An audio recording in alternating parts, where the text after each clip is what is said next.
A sabedoria é fabricada tecendo o tempo. Mas parece que não é qualquer tempo. Há quem viva anos e não crie nenhuma ideia realmente nova.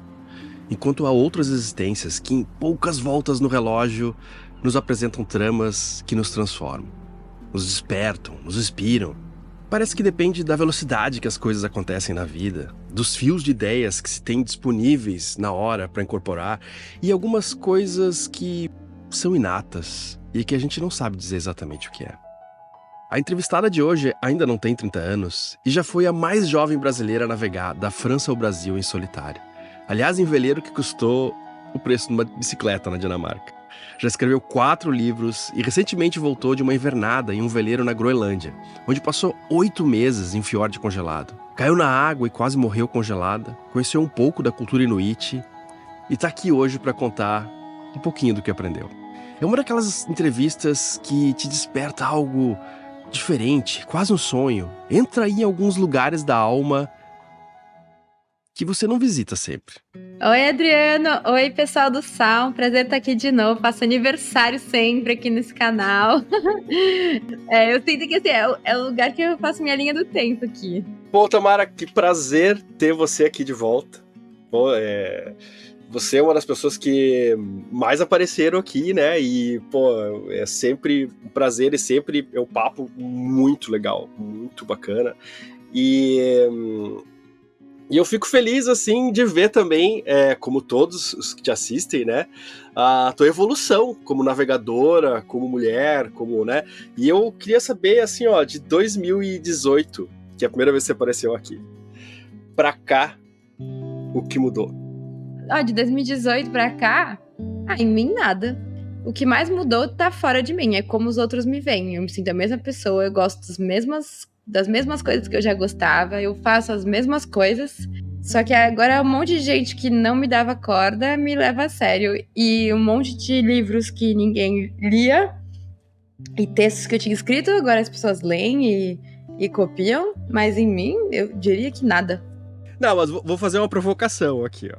Eu não sei se eu acredito muito nisso. No sentido assim, ó, pô, você fez essas viagens incríveis, depois de ter passado. Você não ganhou nada com isso? Ganhou, eu digo assim, ó, na alma, em quem você é, de autoconhecimento, de... Você acha que nada mudou nesse sentido? Eu errei muito em muitas coisas, então é claro que com os erros a gente aprende um monte de coisa, mas essencialmente eu acho que a gente é o mesmo. Eu continuo me sentindo extremamente imatura, extremamente... eu acho amadora ou iniciante quando eu faço as navegações, e eu sei que o mar vai ser sempre o mesmo, né? Não, eu posso ter aprendido muito, eu posso fazer navegações mais difíceis ou mais técnicas agora, mas uma vez que a gente está num barco, no mar, assim, o mar ele não vai ser mais gentil porque a gente navegou muito, ele não vai ser mais tranquilo, ou mais doce, ou menos tempestuoso, porque a gente ficou mais velho, porque a gente tem mais seguidor na internet. O mar vai ser sempre o mesmo. Isso, de certa forma, me tranquiliza também. Eu acho que quando eu tô no barco, eu me sinto exatamente igual. Acho que eu só me dou mais conta de tudo que eu não sei. Nesse sentido, acho que eu me sinto também igual no início, porque eu não sabia tudo que eu não sabia. Agora eu sei muito mais que eu não sei, e eu acho que tem uma anulação aí de saberes com descobertas de insaberes, e a gente segue no mesmo nível. Eu acho que, de certa forma, quando eu tô no barco, eu não tenho mais idade. Eu não consigo ver tão claramente essa evolução de ter me tornado outra coisa, porque talvez eu não tenha. Então, eu não me sinto mais profissional ou mais competente porque eu já naveguei mais milhas.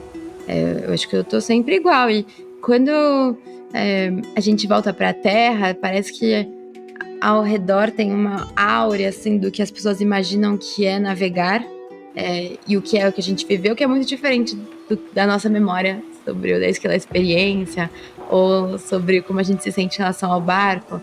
Mas no barco não tem glamour. No barco, o pensamento de todo dia Se os fundos estão enchendo d'água, você tem que esvaziar os fundos, aí você pega a esponja, aí tem aquela mistura de água com ferrugem, às vezes com um pouco de óleo, uma água salgada que tá entrando por algum lugar que a gente não sabe onde é, e aí a gente tá lá com a esponjinha e a gente não é mais profissional ou amador, por isso.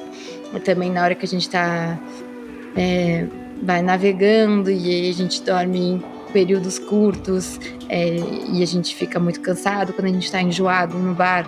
Nossa, eu enjoo muito.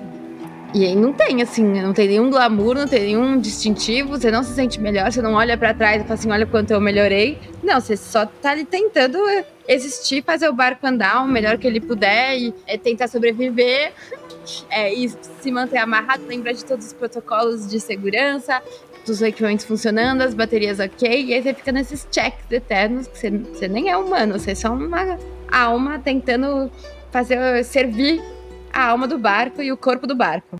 Mas o meu corpo é só um trapo, uma estopa suja de motor, toda furada, e então não tem nada de... Não me sinto melhor, assim. Com o tempo, eu só aprendo a acostumar com esse estado. Esse é um dos paradoxos das viagens à vela, né? Porque, assim, ninguém nega o desconforto, ninguém nega que... Mas por que a gente faz isso? Por que você faz isso? Muitas vezes me faz essa pergunta sem ter respostas.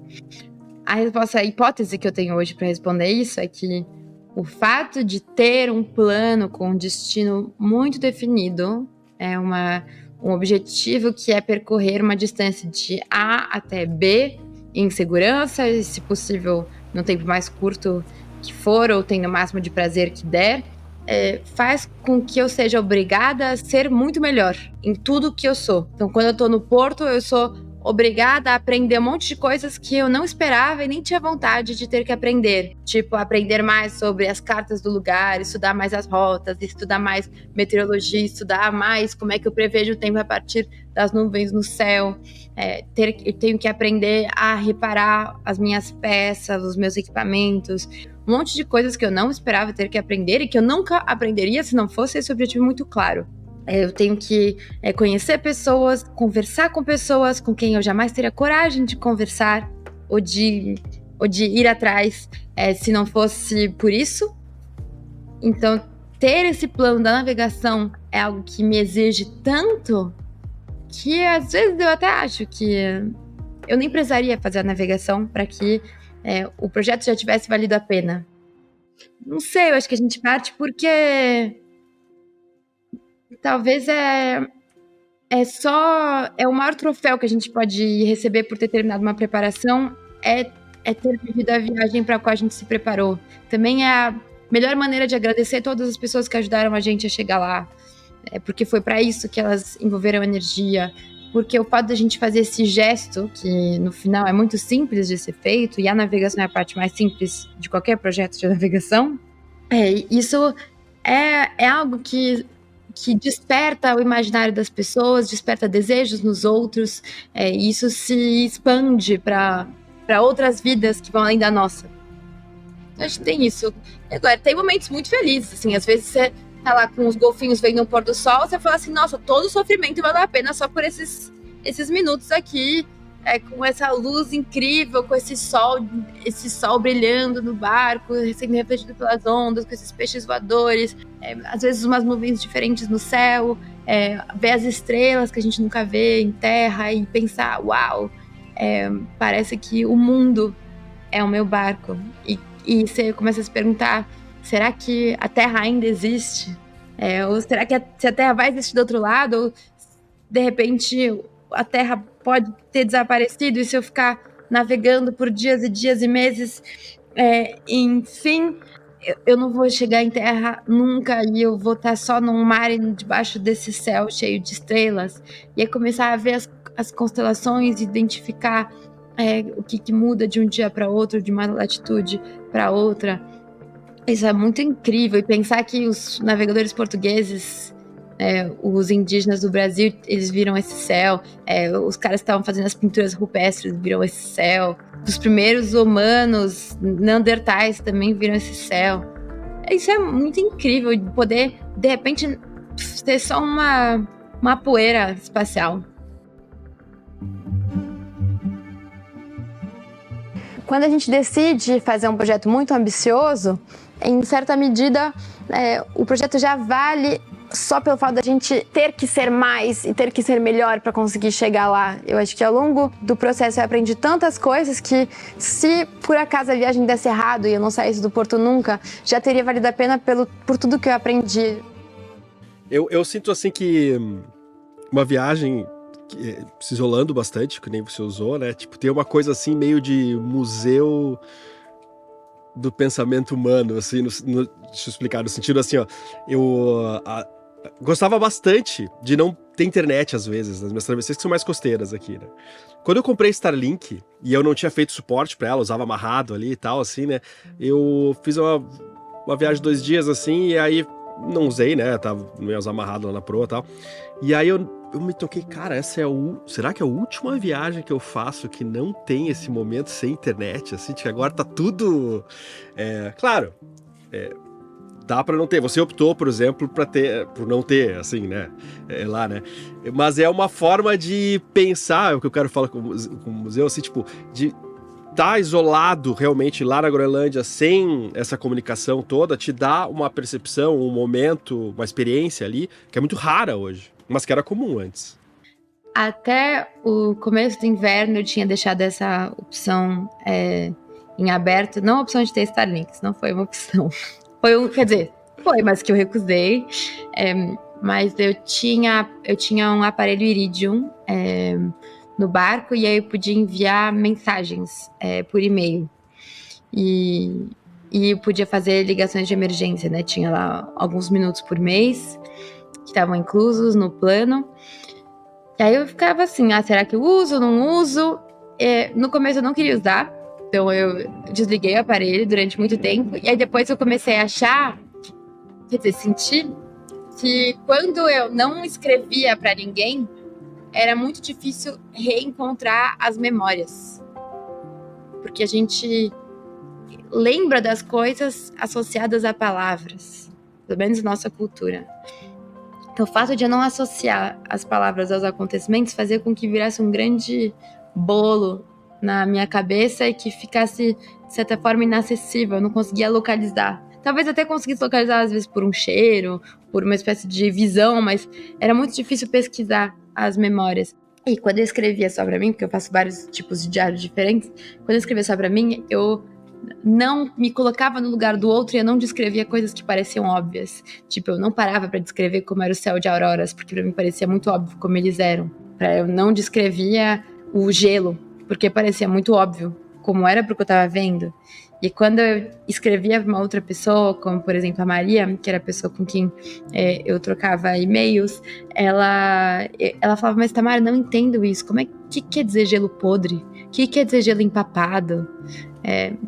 Por que você diz que na borda da placa ele tá quebrando e no meio não? Eu não entendo. E aí eu tinha que me colocar no lugar dela e tentar descrever, explicar, não, mas é que a maré, o gelo não é totalmente estático. Nas bordas tem um movimento porque com a subida e descida da maré, ele vai se quebrando. E aí se forma um gelo que é mais frágil, e dependendo das subidas e descidas da maré, da temperatura que tá no ar, se tem vento, se não tem vento, se tem ondas ou não, qual é a fase do inverno, se tem sol, ele vai derretendo e fazendo fenômenos diferentes. Às vezes forma cristais, às vezes forma como se fosse uma massa folhada de camadas, às vezes ele só fica muito empapado, como se fosse uma melancia. E aí eu tinha que descrever essas coisas, e aí eu optei por, na maior parte do tempo, conseguir trocar mensagens por escrito, e às vezes, quando eu não queria mais, eu só desligava o aparelho e tudo bem. E os e-mails, ninguém esperava retorno, eu também não esperava que ninguém me mandasse nada, então não me sentia num outro tempo. Era como enviar cartas. Mantinha algum tipo de comunicação, que é esse pelas palavras, e sem a expectativa de um retorno, ponto final. Eu não imaginei que sozinha eu me sentiria completa, que no escuro eu encontraria beleza, que cercada de perigos eu estaria o mais próximo possível da liberdade. A vida só existe no corpo. E descobrir que a vida acaba nos ensina a amá-la. Esse amor não está em prêmios, distintivos, objetos, números numa conta, listas de países viajados. O amor é nas sensações. E se a vida acabar, quando ela acabar, para que vai servir o resto? A gente é meio escravo da linguagem, no sentido de que esse pensamento consciente que a gente tem hoje, evolutivamente, assim, surgiu com a linguagem, na verdade, né? E tem culturas que, por exemplo, você pega a Ilíada, não existe a palavra azul. Para eles era um tom de preto, assim, não existe azul para os gregos até uma certa época. E para os japoneses, até o contato com o ocidental, também não existia azul, para eles era um tom de verde. E esses povos tinham dificuldades, às vezes até hoje, né, de identificar esses tons de cor. E, por exemplo, quanto os inuits, não sei se é verdade, eu vi isso aí eu não li. Quer Lima, não sei se é verdade, que eles têm não sei quantas palavras para gelo e deve ser.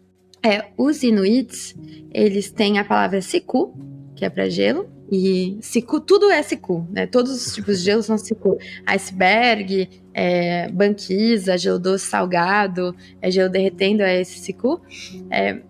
Mas, enfim, a maneira de formar as palavras faz com que muitas vezes uma palavra é feita de muitas outras pequenas palavras. Mas é claro que tem muitas maneiras de descrever o gelo, ou a neve, não é só grande neve. E também tem, não existe uma língua inuit, né? Tem várias línguas em diferentes regiões. Tem o inuit do Alasca, o inuit... enfim, o groenlandês é Kalaallisut, que é a língua local, que se fala de outro jeito, que na verdade é a língua dos Kalaallit. A Groenlândia é Kalaallit Nunaat, que é a terra dos Kalaallit, que são as pessoas. Na verdade, Inuit já é plural, então não existiria, teoricamente, Inuits. E muitos Inuits. Não existe masculino e feminino, é tudo o mesmo. Elo. Todo o meu conhecimento de groenlandês se resume à língua do gelo, dos caçadores e dos pescadores. Mas eu vi em outras entrevistas que você teve um contato bom com eles, assim, né? E o que você aprendeu desse contato? O que você conseguiu ler?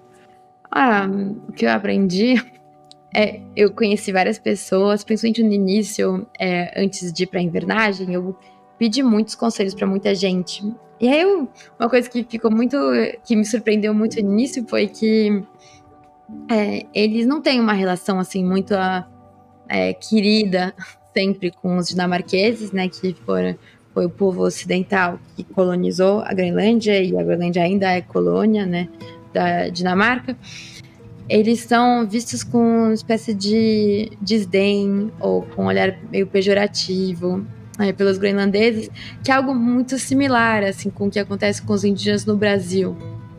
Era a terra deles, veio um povo de fora e que começou a dizer que eles eram menos, porque as culturas não batiam, e que achava que porque eles estavam felizes com o que eles tinham, eles eram mais primitivos ou inferiores, o que é uma grande bobagem, porque hoje a gente vê que a cultura, né, dos dinamarqueses ou daquela parte da Europa é a cultura que é extremamente predatória e enfim, mas tem esse olhar. Então os europeus frequentemente diziam: presta atenção porque eles vão querer te atacar, presta atenção que eles não são confiáveis.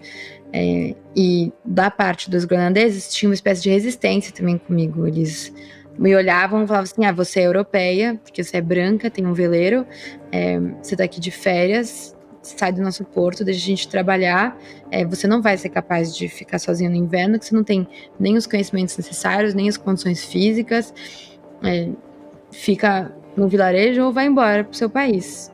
E eu falo: não, mas eu me preparei para vir. Não, você não está preparada, você não vai dar conta. E eu falo: tá, mas eu quero saber como é que eu faço para estar preparada, porque eu achava que a minha preparação era suficiente. Não, você é só uma turista, vai embora. E aí eu ficava meio sem saber o que fazer, tipo, descreditada, e via que tinha essa resistência dos dois lados. Os dinamarqueses também não me achavam que eu era igual a eles, porque eu era brasileira. Eu era brasileira, não era como eles, né? Eu vim de fora, eu vim de um país tropical.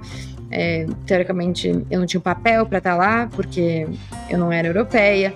Então, eu ficava meio assim, perdida, e ao mesmo tempo, o ser brasileiro também nos dá uma espécie de passaporte social para iniciar conversas por outros caminhos. Então eu não chegava assim dizendo eu vou fazer isso, me ajude. Eu chegava tipo com muita humildade, falei assim, com licença, eu sei que você acha que eu não tô preparada, talvez eu não esteja mesmo, mas eu vim do Brasil, conhece o Brasil? Então, lá o país do futebol, tô aqui tentando, e eu ia tentando tipo me rebaixar para que algumas portas se abrissem, para que eles baixassem a guarda também de resistência que tinha comigo.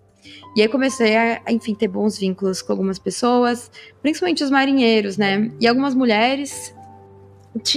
Teve toda essa descoberta assim, a descoberta de qual era a minha nova identidade e qual era a identidade deles. E cavando mais, aí eu fui descobrir que, não, tipo, tem um monte de irlandeses hoje que são engenheiros, que são enfermeiros, que são médicos, que pilotam aviões. Conheci uma moça que era comandante de navio, uma outra que era comandante de avião, um outro que era reparador dos aviões. Tem um de irlandês que faz um monte de coisa, músicos, artistas. Eles não são todos idênticos com uma cultura que não muda. Sim, falando pelos índios daqui, né, os indígenas daqui, eles não eram povos parados no tempo, eles evoluíam também, né? Então as culturas, por exemplo, quando os portugueses chegaram aqui, são diferentes da cultura dos indígenas de hoje, né? E eu gosto muito do Krenak, não sei se você conhece, é um filósofo, professor indígena, e ele, quando confrontam ele dizendo assim, por exemplo, indígena de iPhone, não sei o que lá, ele falou, bom, eu sou indígena e uso iPhone realmente, mas você é branco e come mandioca, né? Tipo, a gente fez uma troca cultural, né? Muitas coisas que são indígenas hoje são brasileiras também, a gente trocou, e tipo, o cara não deixa de ser indígena por isso, não deixa de ser Inuk, né? Por causa disso, né? Faz parte, sempre foi assim, né? Os povos sempre trocaram culturas, mas claro que a gente teve uma evolução não moral, não como cultura toda, mas uma evolução tecnológica muito grande no Ocidente que às vezes dá essa miragem, assim, de que a gente é superior ou alguma coisa assim. Não sei, eu imagino que tem um desafio identitário de ser valorizado por coisas que não, talvez não são aquilo que a gente quer ser como pessoa. Enfim, aí fiz amigos da minha idade, da Groenlândia, alguns que vieram me ajudar também a preparar para a viagem. E aí, quando eu parti, enfim, eu estava feliz de estar só, mas é claro que uma das razões que me fez ter mais segurança foi ter tido contato com pessoas antes. No início, antes do barco ficar totalmente preso no gelo, eu encontrei alguns groenlandeses, teve um que veio me encontrar onde eu estava, tiveram outros que vieram caçar focas, porque o primeiro lugar que eu escolhi era um lugar que tinha muitas focas, e eles falavam, sai daqui, vai pro vilarejo. Eu falava assim, não, mas eu vim para ficar aqui, não, você não vai ficar sozinha, vai ser muito perigoso, você vai morrer, você não está preparada. Eu falava assim, eu não estarei melhor num vilarejo porque eu moro num barco e no seu vilarejo vai ter o mesmo problema de gelos que quebram e tempestades que vêm, e eu preciso fazer o que é melhor pro barco. Eles estavam me desconvencer, porque as pessoas que eu encontrei, para elas, estar sozinho não podia ser fonte de prazer, era uma punição estar só. E eles não entendiam. E aí eu fiquei pensando, eu acho que se um groenlandês vier para o Brasil e dizer que ele quer passar um ano, ou pelo menos, sei lá, 8 meses, que era o que ia passar, numa ilha, perdido lá em Angra dos Reis, eu ia também achar que ele era maluco, eu não ia entender o que ele queria fazer lá. Eu acho que para ele não tava fazendo nada, e isso incomodava. Que lá na Groenlândia, a comida local, ela não nasce do chão, nem faz fotossíntese, ela voa, ela foge, ela corre, ela mergulha, ela grita, não tem assim comida que cai do céu que nem nossas árvores. Porque as pessoas que vão pro gelo e ficam só, elas fazem isso pra caçar, por exemplo. Elas vão lá caçar foca, elas vão lá caçar urso polar, elas vão sair de trenó de cachorro pra ir pra um outro lugar, mas ficar parado e não fazer nada, não caçar. E eu falo, não, já tem a comida, não preciso caçar. Você vai fazer o quê? E eram as mesmas perguntas que faziam aqui, só que pra eles era assim, mas você tá levando um fuzil? Aí eu falo assim, pra me defender de urso. Não, mas e pra caçar? Eu falo, assim, eu não me vejo muito assim, caçando focas. Pra mim, eu posso pescar, tipo, eu faço um furo no gelo, pesco. Não, mas pra caçar. Mas é muito boa a carne de foca. Eu falo assim, não tô muito animada. Aí fala assim, pra você, a foca é fofa, né? Depois eu fiquei pensando sobre a foca, né? Muito tempo eu fiquei pensando, será que eu falo sobre isso com as pessoas? Nas primeiras entrevistas eu não queria tocar nesse assunto. Os textos que eu escrevi sobre isso não foram publicados. Eu achava que pegava muito mal falar sobre isso, que podia ser muito mal visto. E ainda acho. Tô falando aqui porque eu sei que as conversas com você podem ser longas, não vão cortar só o trecho em que eu falo que eu comi foca. Mas eu pensava, tá, por que eu tenho mais empatia pela foca do que pela vaca ou pela galinha? Claro, moralmente, não sei, eu acho que é uma questão, há dois layers, tudo bem, você tá preocupado com a consciência daquele animal, é uma coisa. Mas a outra questão também é de preservação, e aí é uma diferença clara, assim, né? Tipo, de continuidade da espécie. E pra eu comer a foca, enfim, eu ou qualquer pessoa que come uma foca foi morta. Pra uma pessoa comer uma vaca, uma floresta inteira com com um grande ecossistema, com um monte de bichos, aves, lagartixas, cobras, trepadeiras, foi derrubada.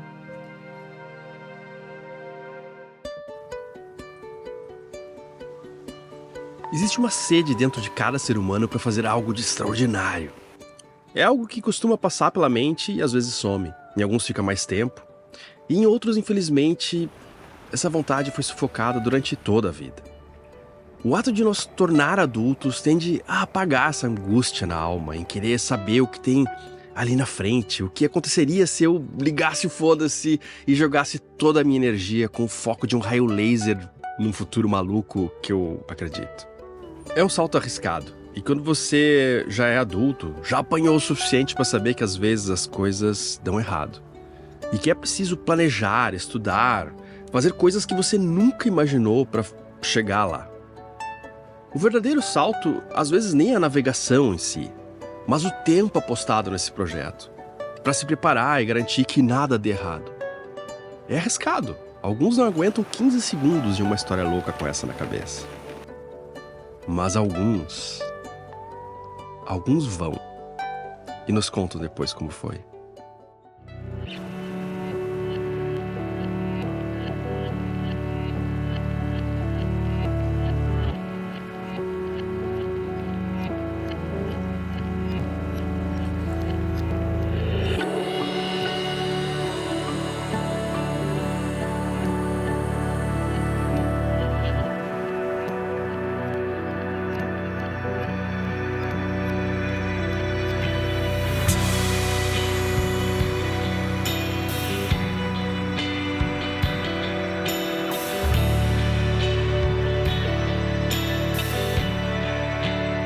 Não interessa se sou primeira disso, primeira daquilo, última daquilo outro, 50ª daquilo sei lá o quê. O importante é que essa é a única tapioca que existe acima do Círculo Polar Groenlandês.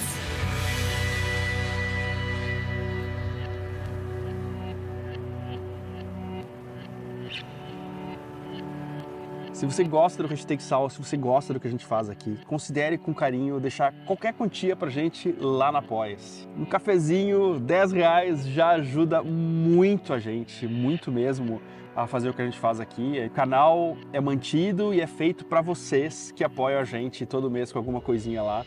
E eu sou muito grato. Fazendo isso, você participa de um grupo de apoiadores que sempre tem discussões muito bacanas sobre a vela. Tem lá vários velejadores experientes, muitos novatos também, e trocando muita informação. É mais uma coisa muito legal que o canal faz. Gostaria de ver você lá daqui a pouco. Ou se não, domingo, às 10 da manhã, com mais outro episódio. Até mais.